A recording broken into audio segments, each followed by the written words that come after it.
there's going to be another school shooting. It's not where, it's when. Senior Chief Andrew Sullivan, welcome to the show. What should I say to my kids about this? We protect everything that's important to us in our culture, except our kids. What if the shooter is already in your classroom and you can't run? And you can't hide. I didn't understand why people weren't more involved, because this was life-changing for everybody. Was there a moment that you can remember when you realized this is a huge problem and I'm going to do something about it? This isn't everybody problem. This isn't a left problem. This isn't a right problem. It becomes a political issue, and then we can't have a conversation about it because people want to make it political. People just feel this huge blanket of safety. They're preying on people that are unaware. Is that fair to say? Absolutely. It's 100%. Man, if I had that, I'd be a rich man. If I knew the answer to that question.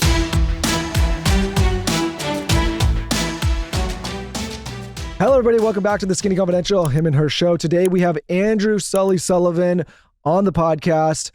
This was one of our more intense, interesting episodes. For those of you that do not know who Andrew Sullivan is, Andrew Sullivan was medically retired from the U.S. military in 2020 after nearly 2 decades of service in the special operations community, including 6 years at SEAL Team 2 and 11 years at Naval Special Warfare Development Group. He has an assortment and laundry list of different commendations that he received during his time in the military. On this episode, we talk all about how to be more situationally aware, how to protect our children and loved ones, how to watch for danger in the community. We also talk about how you can contribute more as a citizen to protect the children in the community, the loved ones, everyone. We dive into it with Andrew.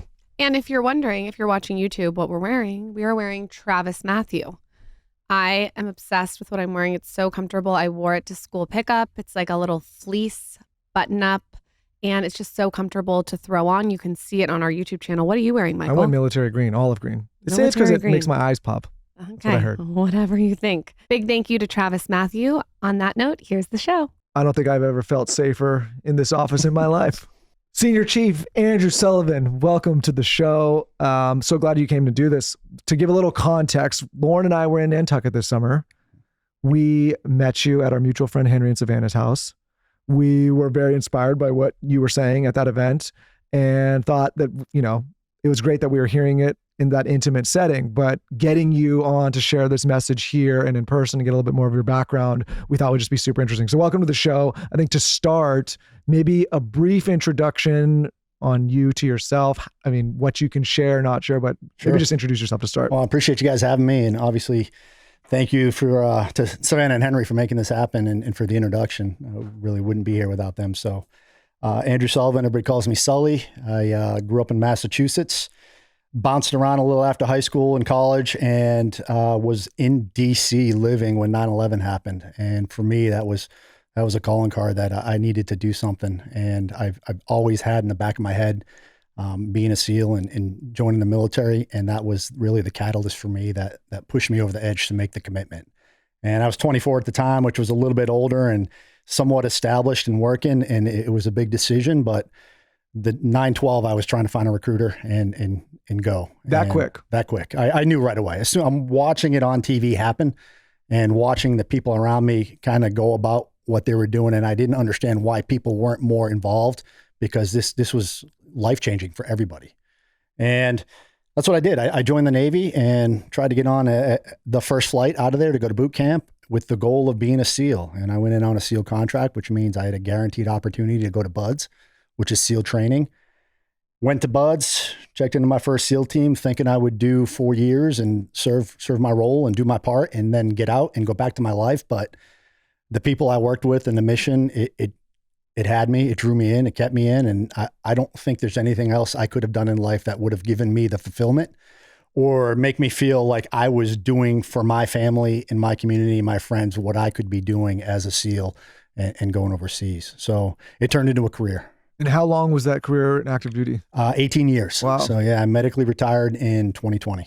When you look back at your childhood, was there a something like a void that you think that it filled, or was it only after 9/11 that you noticed something?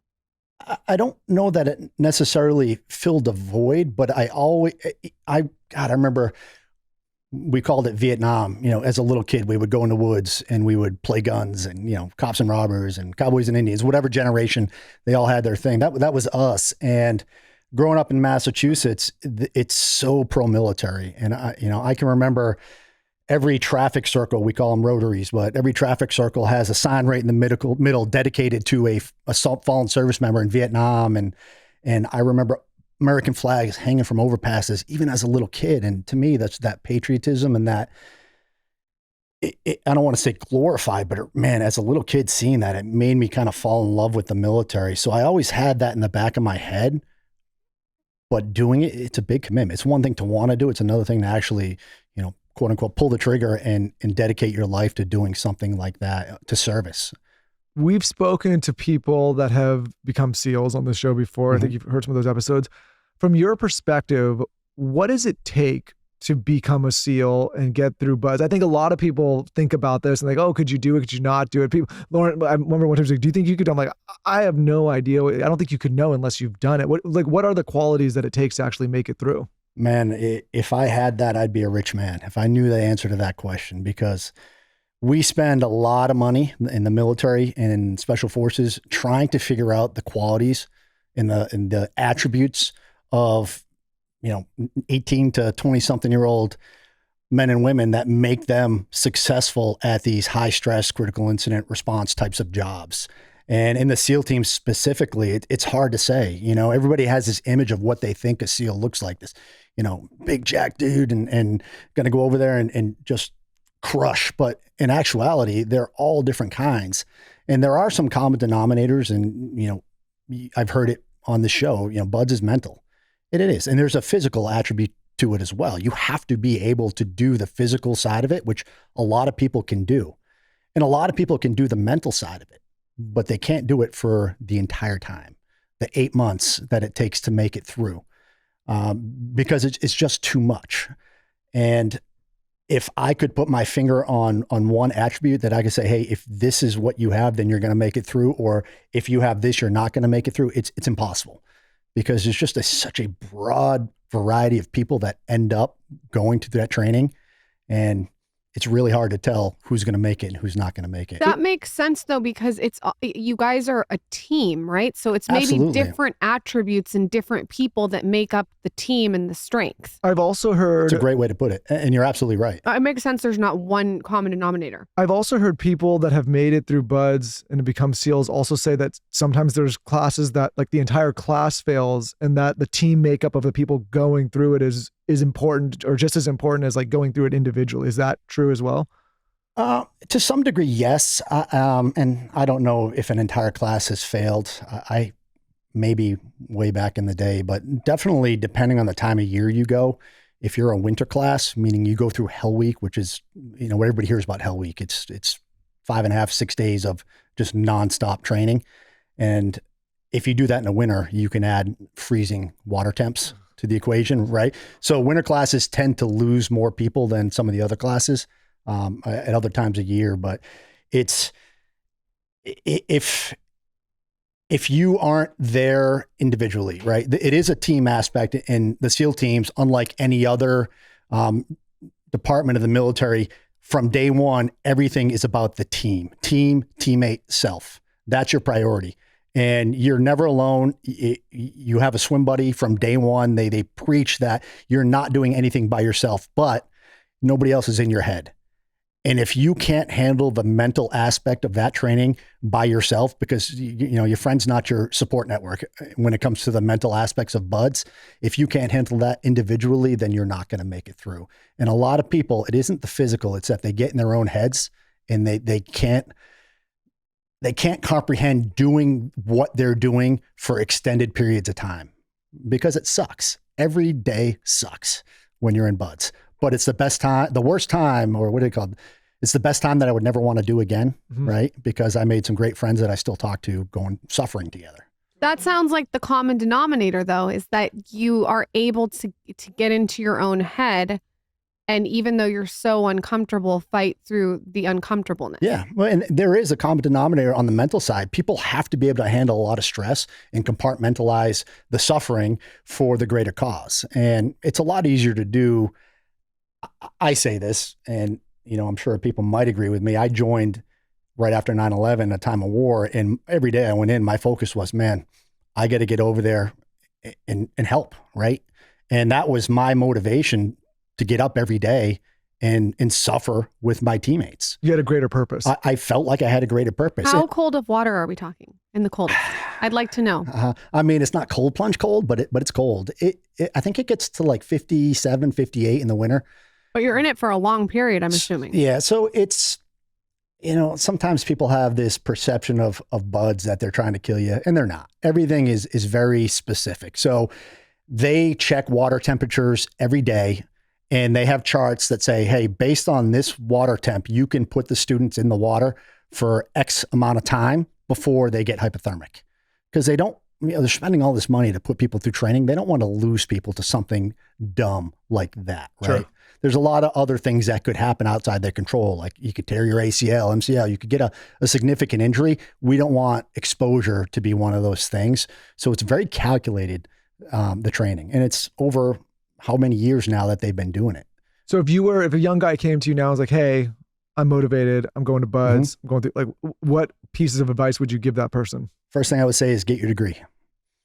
It's a much different Navy than it was when I went through training. Get your degree, like your college? Go to college. Get a degree first. Absolutely. Right. And the seats to buds are hard to come by. It was a lot easier back in the day, but they're getting such better qualified candidates nowadays. And physically, it's a lot.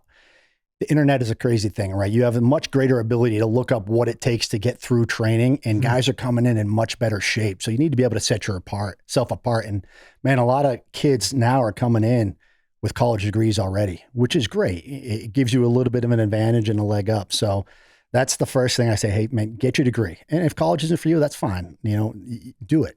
But I think college gives you a little bit of life experience. It helps you show yourself that you can follow through on something, even if it's not something that you're particularly interested in. And, that was me. I didn't finish college. I went in the Navy, and then I finished college when I was in the Navy. But it helps because every class, it's the 18-year-old kids are the first ones to quit. It's the kids that have never been, not all of them, but a lot of these younger kids have never left home. They graduate high school, join the Navy, and now they've got someone making them get wet and sandy every morning, and they're suffering and they're miserable. And they're like, man, mom didn't do this to me. Dad didn't do this to me. Screw this. Get me out of here. And they quit. And most of them quit before they even get to Hell Week. Do you need to be in top physical shape before you start? Like, were you in shape when you went, or you were just, because it sounded like you already had stuff going, like, were you just kind of like an everyday guy that took care of himself, but were you? No, I mean, I played sports all the way up till I joined. So I was athletic. I've always been in shape. But I will say I went to boot camp and got out of shape. And they do it a lot different now than they did back then. Back then, you went to boot camp like everybody else. Now you go to boot camp and you're in a special division where you train all the time. So the quality of candidate they're getting physically is so much better now than it was back when I went through. So I went to boot camp, got out of shape, went to buds, had to get back into shape. And it's crawl, walk, run. I don't know if any of your other guests in the SEAL teams have said that. That's the mentality in the teams: crawl, walk, run. Like you can't walk before you learn to crawl. You can't run before you learn to walk. That's the methodology in the teaching. Like, we're going to start at a fundamental level, and then we're going to add on and get you to where you're sprinting. So if you show up and you're not let's say you're not a great swimmer, they're going to teach you. You're going to become a great swimmer. You're not a great runner. You're going to be doing a lot of running, and you're going to become a great runner. So, you can definitely show up and have a few shortfalls. It's a lot harder to get selected now if you have that, right? Because the physical level is so much higher. But it happens. What surprised you about yourself when you were training? That's a good question. We've done this a couple of times. I guess so. Yeah. No, I've never been asked that. I think my ability to compartmentalize the stuff that I didn't like vice the stuff that I did. And I say that because there's not a lot of stuff you do like in buds, short of the people that you're with, right? Suffering with a group of people makes things tolerable sometimes. And to be able to focus on that and not think about how cold I am or how miserable or wet I am or how much my legs are hurting or my back or my head is a skill. And it's one that I didn't know I had. It's even playing sports growing up, nothing was ever as as physically demanding or challenging as going through that training. And to be able to put that aside for like you said, the greater purpose was, I'm proud of myself for doing it. What was your childhood like with your parents? It was great. My parents, I have an older brother. I would call it the average childhood. I lived to play sports. My brother and I, there was never a season where we weren't doing something. And, we'd wake up, we'd go outside, typical family, hey, come back when the street lights. So nothing abnormal. No, nothing. No crazy origin stories. That's what I'm always fascinated by, because you hear some stories, it's like this wild thing happened, and some just seems like just an everyday average. Yeah. family. And I would say the majority of the guys, the SEALs that I work with, it's similar. There are definitely some of those guys that, hey, you're going to jail or you're joining the military, and those stories, or, whatever have you. I know that Dave Goggins is a big one that people hear about, and his overcoming his weight loss and his traumatic childhood to make it through training and be a SEAL. So it's definitely out there. But for me, man, I had a really loving and supporting childhood, and I always felt like there was nothing I couldn't do. So in my own way, that was my origin story. Is I had parents who were super supportive and wanted me to do what made me happy. And that was what I thought would make me happy. And I was right. It did. So yeah, it was great. You mentioned that you kind of had an epiphany on 9/11 about going to become a Navy SEAL, but you also didn't mention, and you have to tell this story of when you had the epiphany of the fact that something needed to be done about schools. Did you have, was there a moment that you can remember when you realized this is a huge problem and I'm going to do something about it? Absolutely. And I guess that to lead into what I'm doing now, which is my nonprofit Community First project, which is Navy SEALs. We provide no cost training to law enforcement to better respond to these types of critical incidents like active shooters. And for me, when I retired in 2020, I started a for-profit company, knowing I wanted to train police because I've worked with police throughout my entire career. Just having the knowledge that I have doing the job, it was easy to be able to give it back, and I knew they needed it. Wait, on that note, obviously there is a gap between SEAL training and police officer. How big is that gap though? On typical training that a police officer goes as far through, as capability, compared to like the training that you guys receive versus the training a typical police. Apples and oranges. Yeah. So unless you're on a SWAT team, you're not really getting any kind of tactical training. And then if you're on a SWAT team, it really depends on how big the city is and what the budget is like. That's going to dictate what type of training you actually get. And so it's significant. It is especially when you get into like the tier 1 level of SEAL teams, whose primary mission is hostage rescue. And that's what you train to every day. And then you go on deployment and you do it. It's quite a bit different than what law enforcement sees now. And to go back to your question, the aha moment for me was I started this for-profit company thinking I was going to provide this training to law enforcement. And the only people that were coming to me were military and federal agents. And I realized really quickly that law enforcement couldn't afford it. And I'm watching these incidents. I'm watching the Uvaldes, and I'm watching the Stoneman Douglas, and all these incidents play out in schools, and feeling a little bit like a dirtbag because I'm profiting off of these other organizations when the people that I really wanted to help that are going to protect my kids when they're in school aren't getting the training at all. And that's where the nonprofit, that was my aha moment. That was like, man, well, what if we took money off the table? What if I paid for it? You can't say no now. Now you have to do it, right? And that was it. And that was how the nonprofit came about. And I started shopping it around and asking what people thought and getting support. And there hasn't been a single person I've talked to yet that hasn't been on board with this idea and wanting to help. It's a really uncomfortable, horrible topic to talk about, but you have to talk about it. Yeah. Since you've started talking about it, what do you think has changed? Like, what are some things that you can point to that you think have made a difference? Well, we're so new to this. I think the only difference I'm seeing right now is awareness. And it's very small. It's only in the limited circle that I've been able to affect. And other people, like, I'm not the only one doing this. I'm the only one with my background doing this.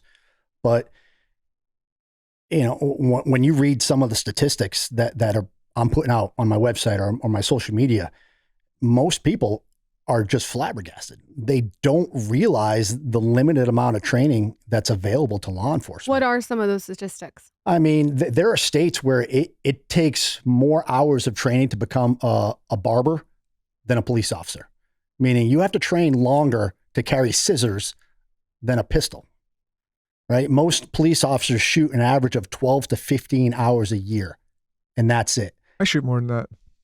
Exactly, right? And it's been my experience that most of the departments don't have the manpower to facilitate that training. So what happens is you go in and you do your qual and you pass and then you leave, and the actual training goes to the people who aren't passing the qual and need remediation.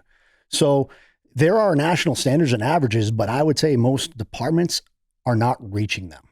And a lot of states have zero requirements for active shooter training. And Texas actually just was one of the states that passed a law that every police officer has to have active shooter training. Amazing. Right? It's great. But what is the training? Right. Right. Who's giving it? To me, and I tell everybody this because my training it's a 40-hour course. And a 40-hour course isn't enough. A lot of what's being mandated is an 8 or 16-hour course that is taught by people that have never been in an active shooter situation, that are qualified to teach it because they went to a 40-hour course to learn how to teach it and have no real world experience on these things. So that's the training that now signs the officers off to be active shooter response qualified. To me, that is not someone who's qualified to go rescue my kids with a firearm while someone is trying to kill them. On that note, what are some of the things you tell parents that are concerned about the safety of their children and putting them in schools and reading, the news and seeing things like this happen in the country? Like what do you tell the parents when they come to you and say, "Hey, Sully, I'm terrified about this happening"? Like what resources can you offer them? Well, first of all, we have a generation of kids that are so embedded in their phones that they're not paying attention to the things that are going on around them. And there's a lot of these incidents where police are going in afterwards and there are children, and difficult conversation to have, who are dead and their phones are still recording, right? Because their first reaction was to pull their phone out and record it and not get away, right? So it's a very tough thing to talk about with kids. It's a tough thing to talk about even amongst adults. But until this epidemic is gone, we have to be having these hard conversations, and we have to talk to our kids about situational awareness and about, what are your schools doing? Know what the schools are doing to respond. What is local law enforcement doing? Who's actually going to your kid's school in the event that something happens? And what is your police department's protocol for active shooter response? When you have looked into this, what is the common denominator of these shooters? Is it most people who want attention? Is there what is the things that these characteristics that these people have? It's hard to say. And at the end of the day, it doesn't really matter. All that matters is it's happening. Until it's not happening, we need to figure out the best way to respond to it. That's my job. I'm not here to talk about the, Second Amendment. I'm not here to talk about the mental health. I clearly think there are problems in this country that need to be talked about in a way that everybody's involved, right? Because this isn't everybody problem. This isn't a left problem. This isn't a right problem. We need to have difficult conversations in a meaningful, impactful way. But until that happens, and until we can agree and figure out a way to stop this stuff from happening, we need to have the best response possible. So how do you talk to your daughters before they go to school? Like what should I say to my kids about this? What are things that you tell them to look out for, to do? Like, do you tell them to go under a desk? Like, what are the things they should do? So it's hard to say with certainty what to do because it's situational based, right? And a lot of these active shooter programs, and not necessarily for law enforcement, but we're teaching kids, the run, hide, fight. It's good. It's a basic understanding, but sometimes it doesn't come in that order, right? What if the shooter is already in your classroom and you can't run? And you can't hide. And you can't hide, right? So sometimes running is your first option. Sometimes hiding is your first. Sometimes fighting is your first option. You don't know. So what I think as parents we need to be doing is having these difficult conversations and trying to teach our kids to look for those warning signs. Who is the kid, potentially that might have the issues, right? Every time we hear the after action on these shooters, it's never someone who was a normal kid or a normal, right? There was always warning signs. There's always something that led to that. And if you ask the kids, well, yeah, they were outcasts. They were treated poorly, right? And that's another issue we need to talk about as parents is how are we treating other kids in our schools? But you need to be able to recognize these things and deal with them. And, as parents, we need to be talking to the schools and making sure the schools are doing the right things. Why can't they teach teachers how to defend the students? So it's a conversation in some places. And I go back to the shooting, and you said, oh, I shoot more than that. Well, there's a lot of teachers out there that shoot more than that. There's a lot of teachers that were prior service members or prior police officers or hunters or competitive shooters, right? And they are already involved in the situation if it happens in their school. So there's a great case to be made. Well, let's provide them with a little bit extra training and allow them to carry a gun. But you mentioned that in some places and people freak out, get scared, right? No. They don't want guns in their schools, and they have a legitimate argument. Like we're putting it's hard. It's so hard. It is. And that's why it's a difficult conversation. And what makes it even harder is, a lot of people are so passionate and fired up about it, and it becomes a political issue. And then we can't have a conversation about it because people want to make it political. Before we go down that rabbit hole, because again, I think we could take 9 hours and go into 18 different directions to talk about that. Yeah. But to avoid that, because obviously that's an issue that at some point is going to keep being talked about. But you talked about situational awareness, and a lot of people in your line of work and profession have mentioned that before. And I think you mentioned it around the children, but I actually think the parents just as much. They're just as there's so many people. I walk around in public sometimes, and I Lauren knows this. I comment all the time. I'm like, look at all these people. Their head down and they're in the phone and they have no idea. Someone could just you see something like, how did that person just get clocked in the face on the street, or how did that person get stolen? You see there's people walk around like zombies with their heads down or in their phone, just completely unaware. And I think because we live in a civilized place where there's some law and order, and more or less in some places, people just feel this huge blanket of safety. And my thing is I walk around with my head on a swivel all the time thinking someone's going to, maybe I'm paranoid, but I think maybe just talking about situational awareness, not only for the children, but for the parents, just because I think that's where it starts to begin with.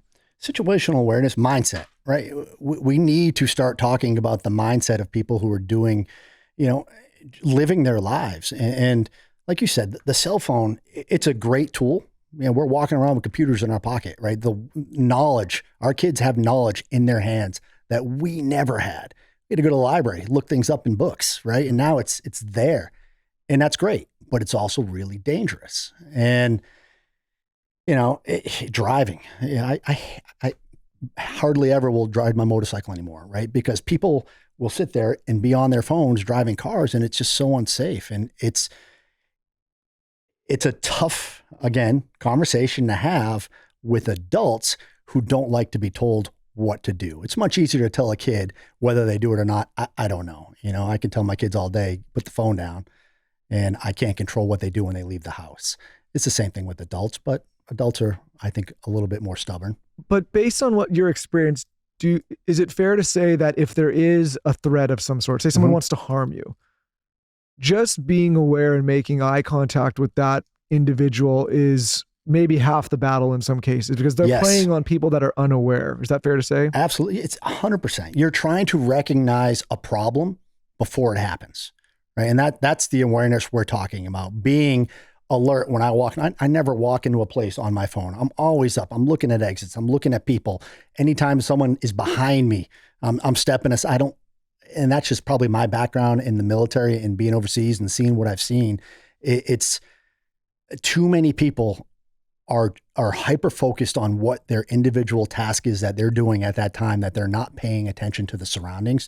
And that's just not school students. That's just general public. And that's one of the first things I talk about when I go talk to people about any kind of personal safety is like, man, okay, you got to pay attention to what's going on around you.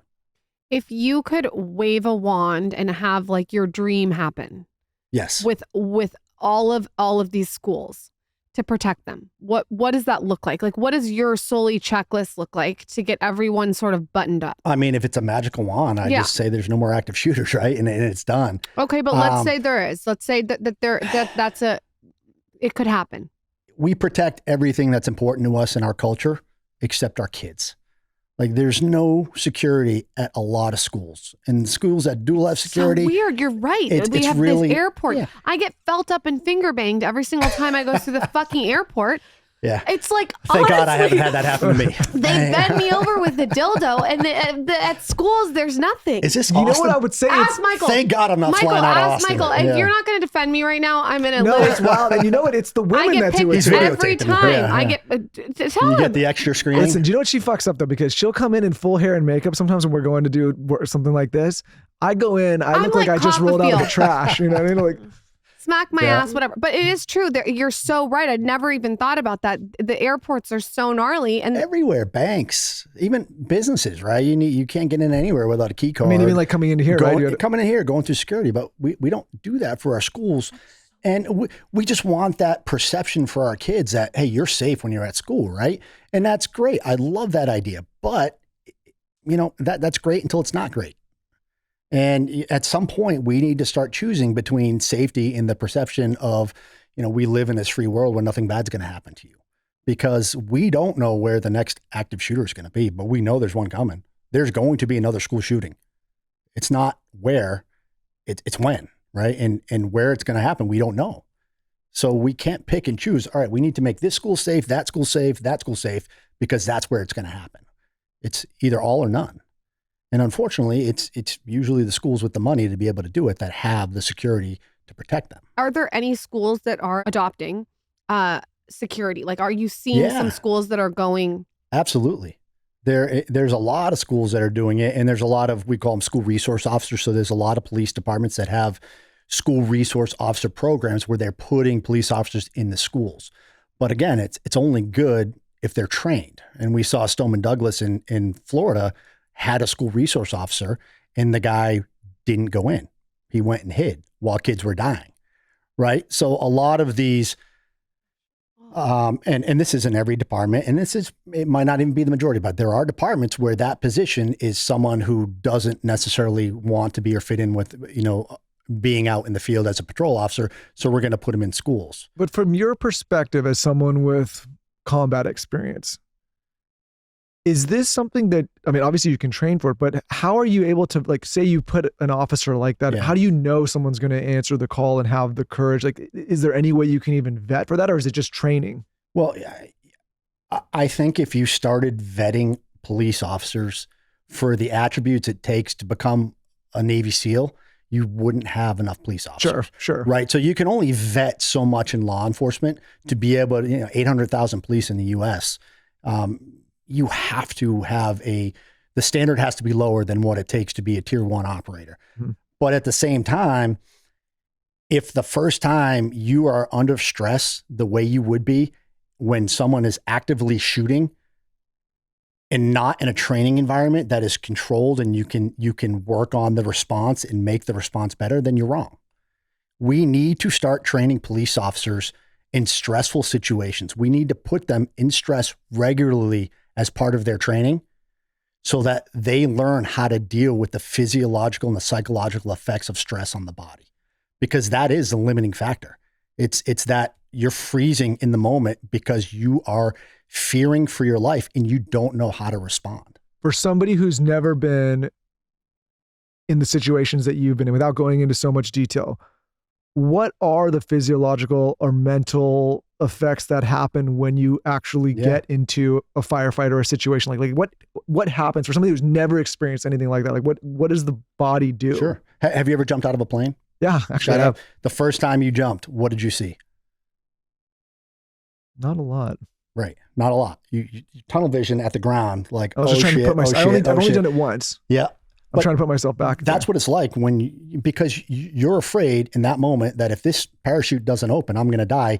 And the thing that's going to kill me is that thing I'm staring at right there, which is the ground. So you don't see anything around you. You see that. You know what I equated to when I was a kid? I used to have a temper. I used to get in fights. And when you're in a fight, you kind of only see I always say, like, you don't see anything or hear anything around you. And your blood pressure goes up, right? And your blood is going to the center of your body and you're losing dexterity and it becomes harder to make decisions. It's big movements. And like any other life or death situation, your body responds in the way that it's going to. And the only way you can teach it to adapt is by putting yourself in that situation regularly.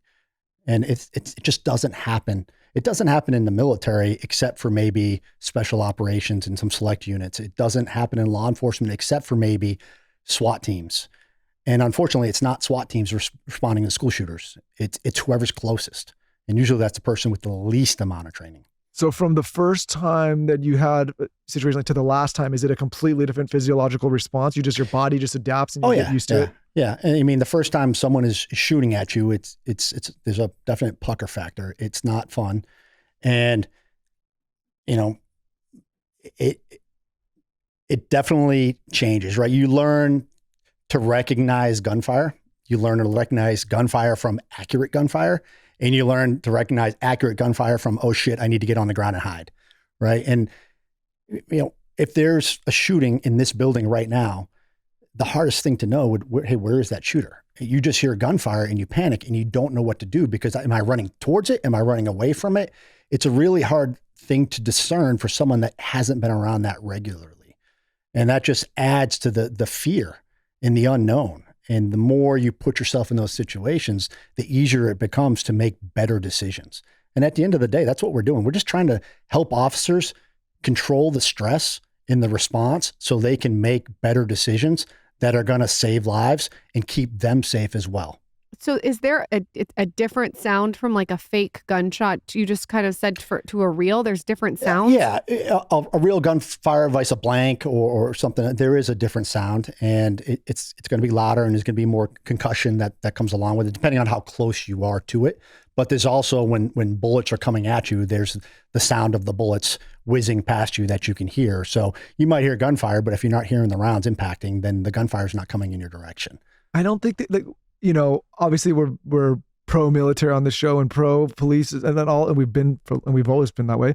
But I the reason so much is I used to read a bunch of W.E.B. Griffin books. You know him? Yeah. Anyways, so I would read all this stuff and the thing that I took away from it as a kid reading those books is you just don't realize how far removed you are as an average person from people that do what you do or do what police officers do. So I'm so empathetic and appreciative of people that put themselves in the situations you put them in. Because I told you, we just did that tour in Coronado for the SEAL bases. And when you get, and that's still so far removed, but when you realize there's like people right now in places where bullets are flying, keeping you safe. Yeah. And there's active police officers that are there doing this line of work, trying to keep the community safe.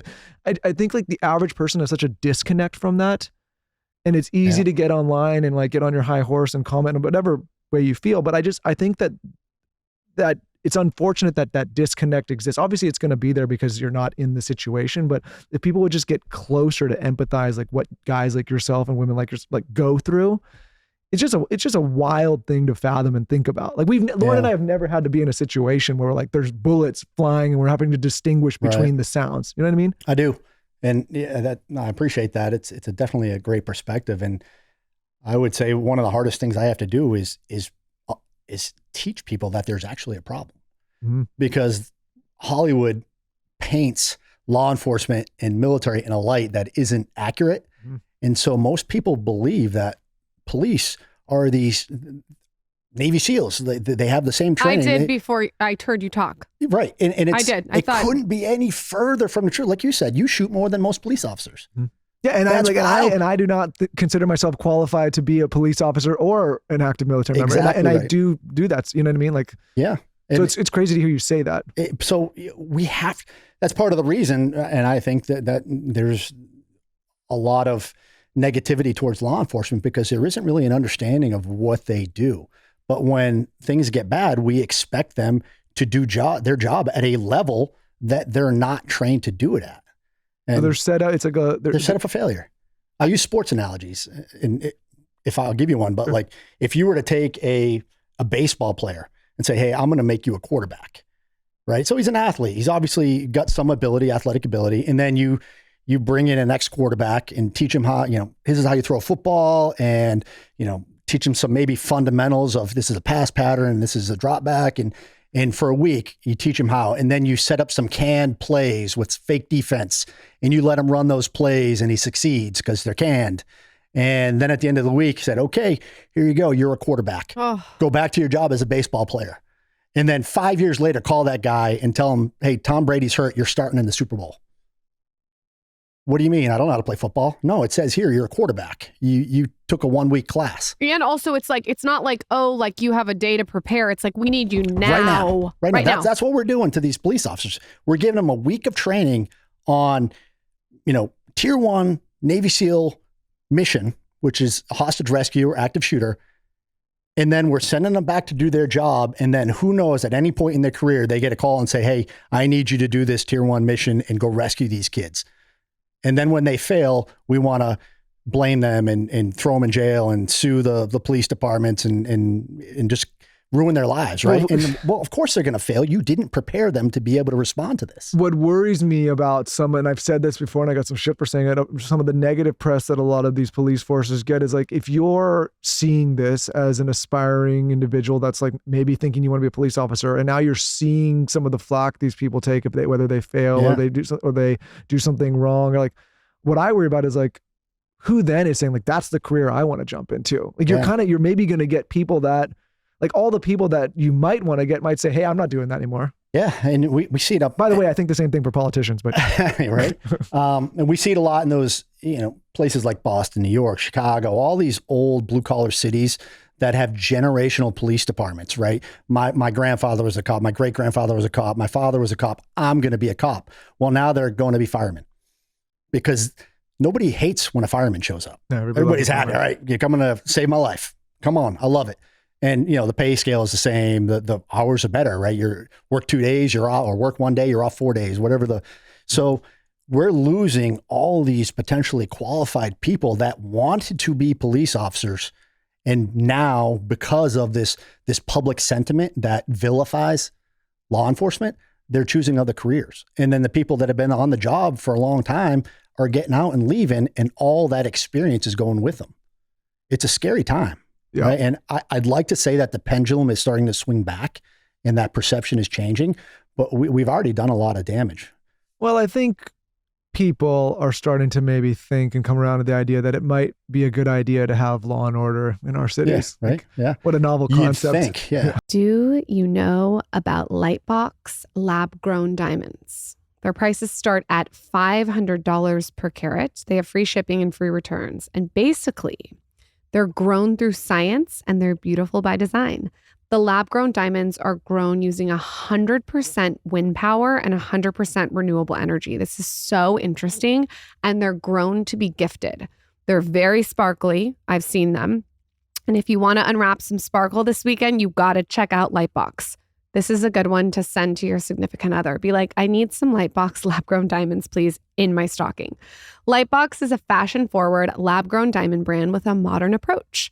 They champion the innovation at heart of what they do and the creativity it takes to bring ideas to life, and the expertise it takes to make something beautiful. So if you're looking for a high-quality lab-grown diamond that's hand-finished and set into seasonal collections, they also have classics. You have to stalk their site. They have tennis necklaces. They even have huggy hoops too. So you can go and shop some sparkle, some lab-grown diamond studs.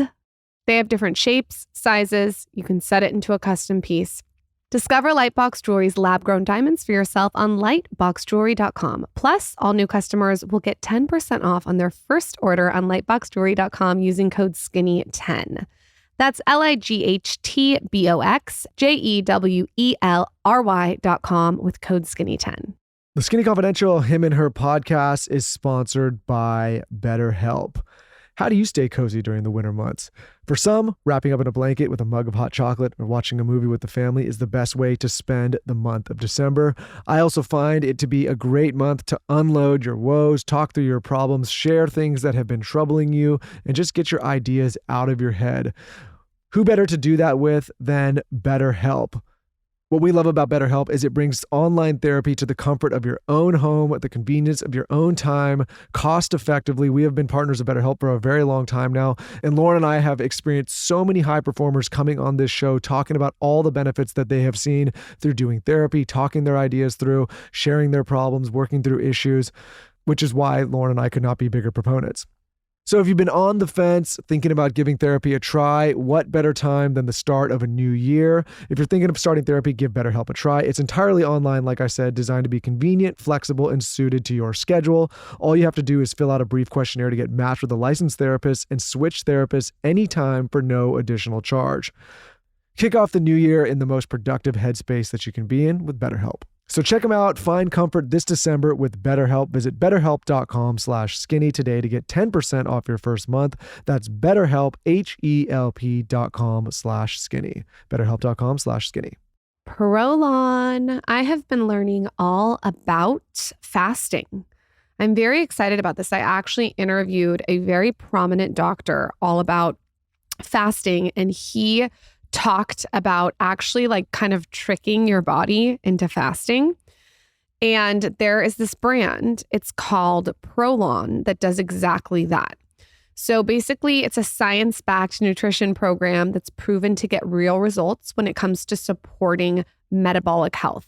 And what it does is it basically makes your cells believe they're fasting, which is really good for you. The doctor that I got to interview said that you should try to do this 3 times a year. And it's not necessarily about weight loss. It's also about just the health of your cells in your body.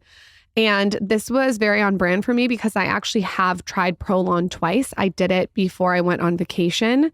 And based on the doctor's recommendations, I'm going to start doing it 3 times a year. I learned so much behind the science. That episode is coming soon.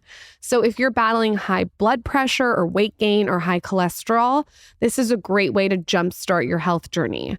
Right now, Prolon is offering the Skinny Confidential Him and Her Show listeners a 15% off their 5-day nutrition program. You can go to prolonlife.com/skinny. That's PROLON life.com/skinny for this special offer. That's prolonlife.com/skinny. With what you're doing with your organization, is all the resources going to training police officers? Is there a 1, 2, 3, 4, 5 thing you're doing, or is everything going to training police officers? That's it. So we have a couple pillars. One is our goal is community safety. That is it. That is our mission. We want safer communities for our family. I did this because of my kids.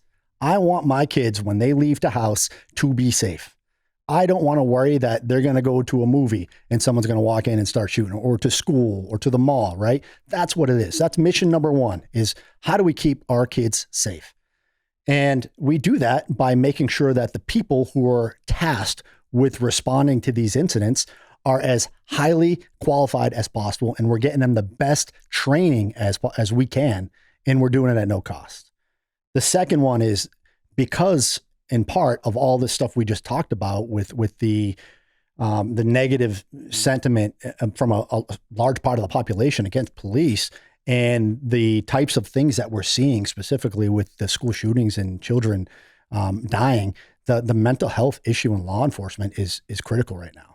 It is at a critical point, and I say it's probably where we were in the military about 10 years ago, as far as the response and the culture, and how we need to change the culture in law enforcement to really prioritize mental health among officers. So that's another thing. And I love, from my perspective, it doesn't cost me money to pair an officer up with a SEAL or a special operator from the Army who has had a similar incident, right? So maybe an officer gets shot. I'll pair them up with someone who's from my world who's been shot, and it's just pure mediation. Okay, this is how I worked through that problem and trauma, and this is the type of care I received and how I got back to work. Or you took a life. All right, well, here's a SEAL who had a similar shoot, had to take a life. This is what they did to get back to where they need to be. So that's just building relationships and fostering relationships between my community and that community. I have 2 questions for you. One, sure. What do you personally do to stay in the right mental space after everything you've seen and done? And how do you kind of compartmentalize in a way? And also, what is the experience like when you actually get shot? Like, what goes through your mind? It's not fun. I'm sure. I didn't expect you to say it's fun. So for me, I teach. Right? I teach and I talk. To me, that this is my mental health. I've always been a service-oriented person. That's why I joined the military in the first place. And just because I retired from the military, I didn't lose the passion to serve and to help. I just found a different outlet for it.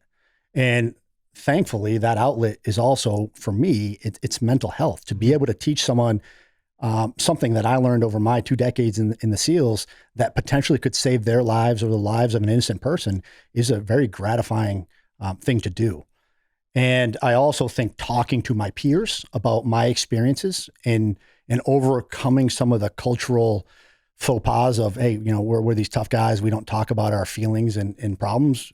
We've had to really force that mentality and that mindset out of our community for us as a whole to be in a better place. You think that was contributing to mental issues because people just would bottle everything in? I think so, right? But that's what we teach. That's how we learn from day one. That has been the culture of the military since the military started, right? So it's a really hard thing, especially when, our generation, my generation, was 2 decades of sustained combat. Like, we haven't seen that. My dad's uncle was in Vietnam, and he told me, my dad told me that he went had so much stress and so much trauma, and they actually told him, like, don't talk about it, and he ended up getting schizophrenia because I believe you go crazy when you can't talk about it and you can't share. Yeah, again, it's a cultural thing. In Vietnam, nobody knew what PTSD was back in Vietnam, right? And we just had all these guys coming back that were fucked up because they were seeing these atrocities overseas, and they had no outlet for that. Yeah, and then they said, don't talk about it. Don't talk about it. And well, I imagine some of those old guys were some of the guys that trained you guys too, huh? Yeah. Maybe there's still a few. One or two around, but ironically, most of the guys that put me through training earlier on were that post-Vietnam, pre-9/11 SEAL that never really went to combat. Oh, that's interesting. Because we didn't have a big role in the first Gulf War. So, Black Hawk Down, we had a few guys over there, but for the most part, there wasn't a lot of combat for SEALs in that time. So the tactics I learned coming up were Vietnam era. And they don't apply to Afghanistan, Iraq, or the other places we went to. And we learned that really quick because we would get people killed using them. So you have to adapt and overcome. And that's something that we're trying to teach law enforcement right now is, like, you can't use the same tactics you used, for serving a warrant that you're going to use for an active shooter. It doesn't work that way. And it's hard. It's hard to get people who have this cultural generational thought of, hey man, we've always done it this way, we're not going to change now, to really understand why they need to change. What conversations are you having with your kids? And I'm not just talking about school shootings. I'm talking about in general about the world right now. Well, I have a teenager and an almost teenager, so there's not a lot of conversations going on. Oh, so they going know on. Everything. They already know everything. They should tell me what to do. I mean, I love my girls, Taylor and Tegan. And they're a girl. 2 girls. So if they're a girl and they're a teenager, they really do know everything. They teach me something every day. Every day. It's great. I don't know where they get it. It's very hard to have a conversation with a teenager, as I'm sure you were a teenage girl once. You probably know. But I try to engage them, and they're definitely at that point where they don't necessarily want to be engaged or talk about that stuff. But sometimes you just got to force feed them some issues and talk about it, or at least I try to feel where they're at on it, and if it's something that's bothering them, and whether I need to dig in a little further. What are the top 3 things that you think are important? Like if you could say 3 things to them, what are those 3 things? I think situational awareness. I think they need to be more aware of their environment in general. And that's every kid in this world, right? Because we're so engaged in social media and in personal devices that we're not paying attention to what's going on in the world around us. I also would like to see my kids, and again, it wasn't me either, but take an interest in what's going on around the world and understanding that we do live in a country with freedoms that aren't seen anywhere else, and that they are fortunate to be born in the greatest country in the world and to have all the things that they have. And another thing is, I want them to be aware that they do have a lot, and they might not have everything they want, but comparatively, I want them to be compassionate and understanding of people that are less fortunate, and in a way that helps them realize that how fortunate they really are.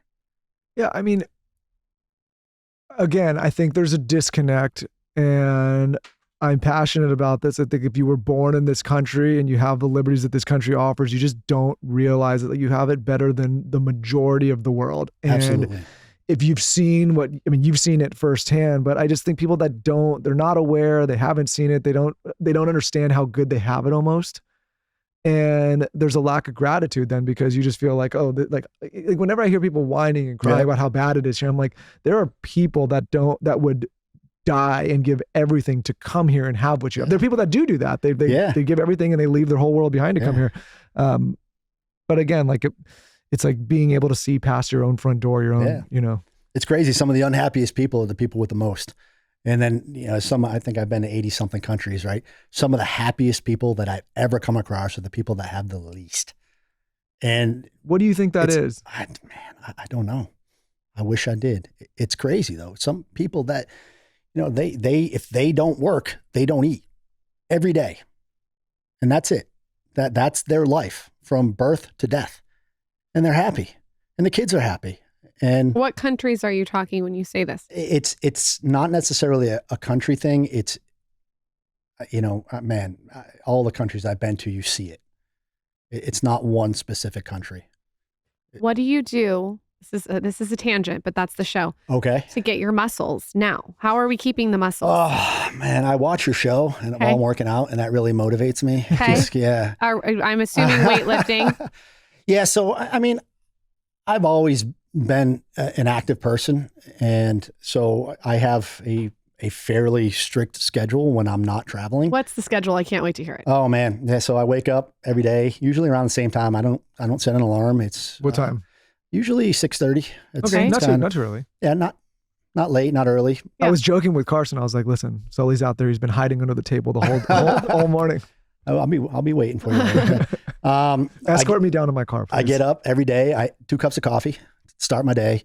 I watch the news, and then I work out. And then my gym is my garage, so I don't have to go far. And usually it's some kind of weightlifting and cardio, whether it's treadmill or rower or bike.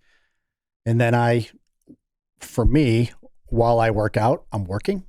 Right. So I'll have music on in the background. I have a whiteboard in my garage. I'm big on I'm a visual person. I have to write stuff out.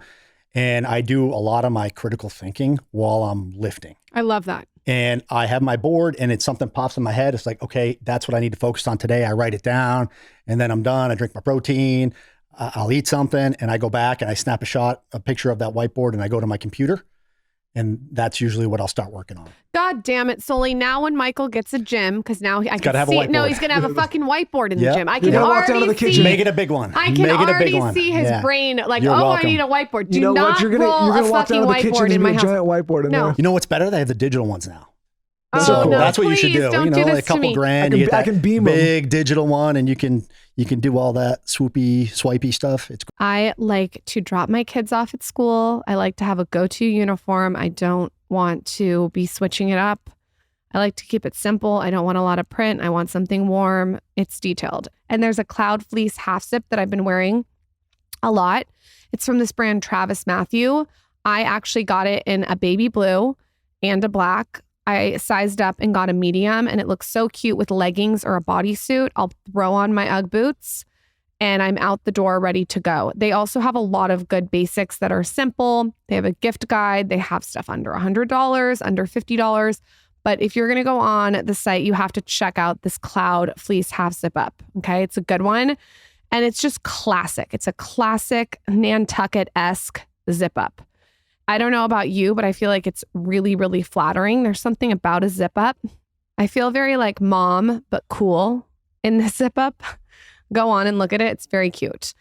This makes total sense because Travis Matthew is apparel designed for confidence and comfort no matter where the day takes you. And my day takes me from my kids' school to working out, to the office, to picking them up from school, to baking cookies, to then going back to the office all the time. And so I need something that I can just throw on that's warm because it's cold right now in Austin. But I also want simple. I don't want something that's super crazy. Consider Travis Matthew your holiday headquarters and discover the perfect gift for everyone on your list. Visit travismatthew.com and receive 20% off your order with code SKINNY. That's travismatthew.com, code SKINNY. Best stocking stuffer, best gift on the planet, I stand by this, is Symbiotica. What I did for my dad, and I did this last year, is I got him the glutathione, the vitamin C, and the magnesium. This is the no-brainer trio that you should gift for the holidays. And you should also go ahead and just order a box for yourself, because these are the three that are my favorites. I personally like Symbiotica because they have a lot of integrity around their supplements. So many on the market, if you look at this, have filler or harmful ingredients, but Symbiotica's products are all made with specific formulations. So they're formulated with the highest quality ingredients out there. There's no seed oils. I don't want to have my supplements and have seed oil. There's no preservatives, toxins, artificial additives, or even natural flavors. They're really transparent about how they source ingredients. So the ones that all my family take that I gift are, like I said, the glutathione. I also like Symbiotica's magnesium L-threonate. That is an essential. People are so low on magnesium. And they're all liposomal delivery, which means your body can absorb the nutrients much faster and more effectively than traditional pills. So basically, when you put this little pouch in your mouth, it tastes so delicious. The glutathione is so good. It just absorbs into your body, which is awesome. Start your Symbiotica subscription today. You can save 15% off your order with our code SKINNY. Just go to symbiotica.com/theskinny and use code SKINNY on your subscription order. It's the magnesium, the glutathione, and the vitamin C that you want. The vitamin C is so good in water in the morning. I'm really excited because the vagina is having a moment right now, a real big moment. And such a moment that we interviewed the founder of O Positive Health. So what this brand is it supports every woman at every stage of life, from their first period to well beyond their last. And it was cool because the founder told me that she wanted to start this brand because she had the worst periods. All of their products have really amazing ingredients that are very intentional, that support you when you're going through Aunt Flo. Maybe you're going through menopause. Maybe you need something to support your endocrine system. They have like this Flow endocrine superfood powder. It's the first and only all-in-one endocrine superfood powder. But essentially, it's designed to give you clinically studied ingredients with fun and flavor to break down taboos about women's health. I'm sure you guys have seen O Positive Health in Target nationwide. It's in the intimate care aisle, and it's also online at Amazon and opositive.com. People are so obsessed with this product that it's all over TikTok. It's kind of like a one-stop shop for vaginal health. They have an intimate deodorant. I, though, am a fan of the period support. I think it's great. They even have boric acid suppositories. So you can get everything you need to support your vagina and hormone health. Visit opositive.com and use code SKINNY at checkout for 25% off. That's opositiv.com, code SKINNY for 25% off your order. That's O Positive without the E. So before you jump, I want to talk about... No, before you jump, I have a couple Savannah questions. Okay, quick. Oh, God. Yeah, I have some Savannah questions. I feel like I should be a little bit afraid. No, it's don't be afraid. Don't be afraid. Don't be afraid. Okay, we'll see. This is a good question. How do you feel about police cameras? I guess it's less about how I feel and more about how police feel. And I think there was a general consensus of what the fuck when they first came out with them. But in my opinion, they have protected the police more than they've affected the police. And they've shown that in most situations, the police are actually doing the right thing. And so it's hard to push back. I think from a learning side, and to be able to go back and, we're big in the military on, and especially in the teams, on after action and debriefing everything we do. And I think that's something that needs to be put into law enforcement a lot more. Like, hey, you just had an incident, whether it's real or training. Let's pull the footage. Let's watch your response, and let's cater and tailor our training to be able to fix what you did, whether it was right or wrong, to do it better the next time. It's genius. It's refinement. It is. That's genius. I think that's very smart. Okay. Go on. What is the most important tactic or skill that you teach? It could be like a very specific, detailed thing. No, I think it's the ability to handle stress. If I had to break down the nonprofit into one line, it's we're providing officers the ability to handle stress better, to make better decisions. And what about for everyday people that are just going through the stress of life? Like, as somebody who's been under such stressful situations, like what are some of the tools you would give to just the average everyday person? For me, it's and this is something I learned in Buds, is if you think about 2 months down the road and not what you're working at right now, it's really hard to succeed, right? You have to take problems one step at a time. Yeah. And handle what's right in front of you before you can handle what's down the road. You're good at that. I Lauren. always say I need to handle this so I can get to the other side. There you I go. think of it like a fence. Yeah, Like I absolutely. can't even look at Z if I haven't done A. Yeah. I cannot stand She's really good at that. he brings I have a detachment thing where I can detach. Should I try out? I think you should. I can handle 36 I will be here at 5 a.m. tomorrow. water. We'll start working out. I don't love 5 a.m. I'll Can bring we a make it whiteboard. It'll Can be we great. make it 10? Do you think Buds can work around our schedule? Of course. Okay, yeah. perfect. I mean, it's all about you guys. Yeah, Right? Yeah. exactly. This is an amazing question, and I almost hope it's a no. Okay, then no. Have any of the teams you've trained been in a situation to use your training? Yes.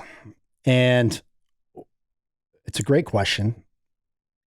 And it's really hard to quantify what we do because these things don't happen a lot. And really the only way to be able to quantify it, beyond the feedback from the people going through the training, is, well, when do they actually get to use the training? And at actually Nantucket event, I have a Boston police officer who went on video and provided some feedback on a female officer who went through the training that responded to a call of a suspect with a knife and jumped in with other officers. And they were all like, who the hell is this? Right. Because she went right to the problem and solved the problem and de-escalated the scene and was able to take the guy under custody without having to discharge her firearm. Right. So she did everything she was taught, and she had gone through the course, I think, a month before. Like, what does the course teach if someone hasn't, like, just as someone who doesn't know anything about this? Yeah. Like, what are the steps that you're teaching this woman to do when there's a guy with a knife? Yeah. So we focus on the fundamentals of a tactical response to a critical incident. And what that means is crawl, walk, run, right? So police officers will get a basic introduction to tactics in the academy, and that's it. So they don't have a fundamental baseline to build on when responding to a tactical situation. And if they don't go to a tactical team, they're never going to get it. So we design our training on, all right, the very basics of a SEAL learning how to do a room entry. That's where we start. Day one, week one of selection for dev group is, a 2-man entry into a room with a pistol with no ammo in it, just to learn how to go through a threshold of a door. And then we add and add and add until they're doing, by the third day, complex scenarios with role players and paint rounds, to where they're having to decide whether or not they need to take shots, right? Because a big thing in law enforcement is de-escalation, is target ID. Who am I shooting? Who am I not shooting? Imagine going into a school with it's a kid with a t-shirt and blue jeans on, and he's shooting people. And you walk in the hallway and there's 100 kids running in every direction away from this person, and you are fearing for your life, and you have a gun in your hand. Like, the stress to be able to decide discern if you're going to shoot a kid is who. Yeah, exactly right. Right. So to be able to, that's what we're teaching. And what we're saying is, if I can put you under stress and help you realize that you don't need to make a split-second decision. You need to make a 2-second decision. And I just bought you a 1.5 seconds of more time to analyze and respond. Maybe that's the difference between I need to take this shot and I don't need to take this shot. Or maybe that's the difference between I need to take the shot on this person, not that person, because they're dressed exactly what I was told the shooter was wearing. But that guy doesn't have a gun. That guy does have a gun. So it's significant. It's a lot to learn in a short amount of time. And like I said before, 1 week isn't enough, but we're certainly going to identify the problems and hopefully help these departments build better training plans going forward. Can Michael take the course, or is it just law enforcement? It's for the nonprofit. It's just law enforcement. You on should do we do it on the for-profit side, Okay. right? So I'm going to send him. That's what he's Please. getting for Christmas. There you go. Go learn how to defend me, bitch. Absolutely. And we do a lot. I think she should learn it too, though. Nope. Oh, yeah. Why not? Okay. I will.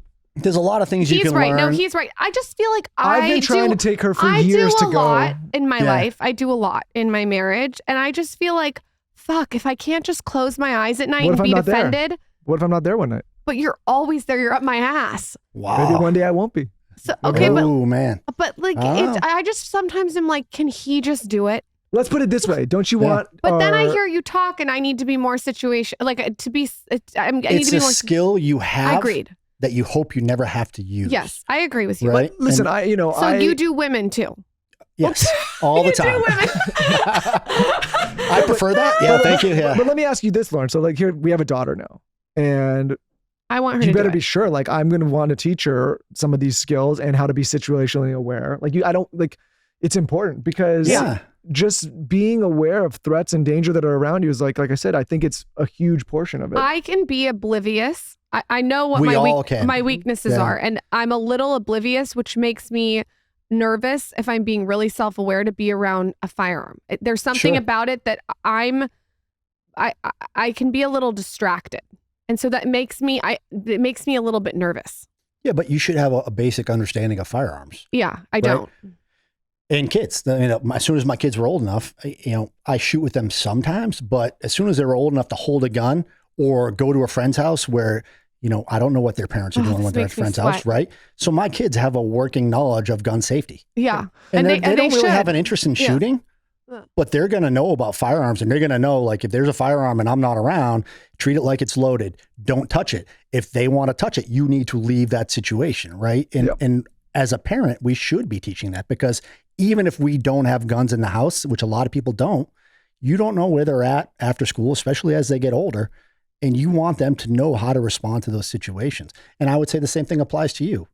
Yeah, I mean, listen, like I was fortunate. My dad was in the Navy, and since I remember, I had to be 10 years old the first time that I learned how to handle fire. I mean, and it's just like a normal thing. I think a lot of people that have never had that experience, it's like crazy. But for people that grew up with it, it's like it's just a tool, right? And It is. as long as you understand the function of that tool and know I how to would be take safe. your class. Yeah, Let's do it. but it's I would rather like it's I think just for you alone, it's important to just know how it works, what it is, how to like all of those things, because you never know. We'll get Henry and Savannah down here, and we'll all do it. We'll go shoot for a day or a couple days, and I heard Henry's got some fun stuff. This is the last Savannah question. Okay. Do you get hit on constantly? No, Really? sometimes, but no. I mean, I'm not usually in situations where that happens, right? Maybe people are scared to hit on you because they don't want to come out of nowhere. Maybe. I don't know. I think, when I'm home, I'm home. I don't go out much. I'm with my kids.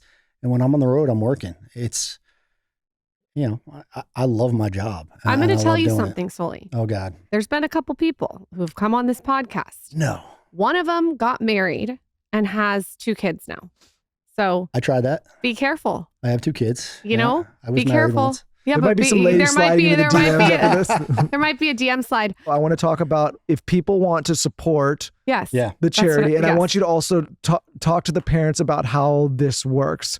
You go around to different cities, different forces, and you're able to Yeah. offer training. So maybe just go into that before we go. Yeah, so the big thing is to be able to train police departments across the country. And to do that, it's a significant amount of money, right? So it costs me about 20 to 25 grand a week to do this training. In the 2 years we've been doing this, we've raised over $1 million, and we've trained a significant amount of police officers and police departments. But for every department I train, there's probably 9 departments that I have to turn down because I don't have enough money or time to do it right now. So to be able to support us, obviously we need donors. We need companies that are willing to partner with us and support us and bring us in. And we need departments. And c1p.org is our website. You can check us out on social media, community_first_project. Obviously, if anybody wants to support training within their schools, that's completely different, right? But we do have a couple of the schools up in Boston that we're working with now, with some of the private schools that have parents that want us to come in and assess the school security and assess their plan, which we can do that as well, and then train their organic security along with the police departments that are in the cities that they're residing in. So there are options of things we can do, And obviously on the for-profit side for personal security, home defense, firearms instruction and training, we can do that as well. So for parents that may want to bring this to their city or their community and they hear this, they can get together with a group of other parents and they can say, okay, we can donate at, what did you say, C1P.org? C1P.org. They can donate there. And they can message me there as well, and we can talk about what that looks like. So say people in Austin say, okay, we want Sully and his team to come here and train in Austin. They can say the Austin group of parents can get together and bring this. Or if they're in Boston or when Nashville. my daughter goes to kindergarten, I think we should get together. No, we're in and we're going to do, and we're going to do something. I told you that, but I just want the parents to understand, like, if you're listening to this and you want Sully and his team to come to your city or to your, you get the group together and say, okay, let's see if you can make it happen. And then you could be in contact with those parents and make something. What if someone wants to donate? They can donate at C1P.org. It's the easiest way. Just go to the website. You'll see the big red button on the top right corner. Click on that. You can donate. And, it doesn't necessarily have to be donating. Follow us on social media. Share our message. As I told you guys, a lot of what we do is trying to get the word out that help is actually needed in the deficiencies in training and law enforcement. So sharing our message and sharing our posts help with that as well. Last question to put some pressure on the federal side of the government. Why is the federal government not funding more training like this with all of the money that we waste in all of these different areas? Maybe Doge is going to come in and change some of that. But why is the federal government not funding this kind of training for the people that protect us more? They are. Okay. And there's a significant pot of money, and we're actually going to be going after it in 25. We haven't had the track record, right? We're still a new organization to be able to apply for some of that federal grant money, but there's hundreds of millions of dollars available, and a lot of it goes unused. And so you can potentially unlock some of that federal money. Potentially, that's the goal. So if anybody's listening has lobbying power to help us do that, then that helps. Grant writers are another thing we're always looking for, people that want to help us with the grant writing side. But at the end of the day, the federal money is there and it goes to departments or it goes to organizations, but it doesn't mean it's the right training for these people, right? In my opinion, there's a systemic problem in how law enforcement changes that needs to be changed at the fundamental level. And that's a significant price tag. Yeah. Well, if you see what's happening now in some of the stuff that in the conversations that's going around food and farming and I think fortunately some of these kinds of properties are being listened to with more frequency and taken more seriously. And I think this is where the conversation, again, just being aware that this isn't happening for a lot of these police forces is important. I think the average person would assume that these people are getting top-notch training and should have all the capability. And they should be. Mm-hmm. And I understand completely why people assume that. It's just not the case. And I need people to realize that. And if you knew actually the limited amount of training that officers get outside of a tactical unit, that should scare you as a parent, as a community member. That should scare you. My antennas are up. Good. All right. So where can everyone slide into your DMs? C1P.org. That's the website. I'm at Sully_C1P. That's my Instagram. Community_first_project. That is the nonprofit Instagram. So shoot me a message if you think you can help in any way, or support, or just positive affirmation. We love it all. Alex, Savannah, Henry, thank you for coordinating this, connecting us. Sully, thank you for doing this. Thank you for all that you've done and all that you're doing. Appreciate you, man. Thank you for having me. Thank it was you. awesome.